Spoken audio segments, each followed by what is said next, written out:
I 1974 der dukkede Jullerup Færgeby op på de danske tv-skærme og blev voldsomt populær. Det er altid godt med dukker med sådan nogle pinde i hænderne. Hvem af ungerne revnede sine bukser i samtlige 24 afsnit? Charlotte, hvad siger du? Anton.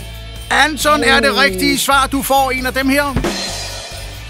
Vi er meget, meget klar, og jeg håber, at familien de bliver lige så overrasket, som vi håber, de gør. Vi kan nemlig se, at der er totalt lukket og slukket alle steder, så måske ligger de og sover. Men nu vil jeg simpelthen sende den gode gamle julemand op og banke på døren. Værsgo, julemand, du går op og banker på. Hold da op, der blev banket hårdt. Og der sker noget. Nu bliver der tændt lys her udenfor. Og det er der altid nu. Godmorgen og tillykke, glædelig jul! Velkommen. Charlotte, hvordan har du det lige nu? Okay, jeg har bare fuldstændig helt vildt der. Se her, vi har jo simpelthen store sække med ud med gaver, og derudover så er der jo altså også et stort gavekort.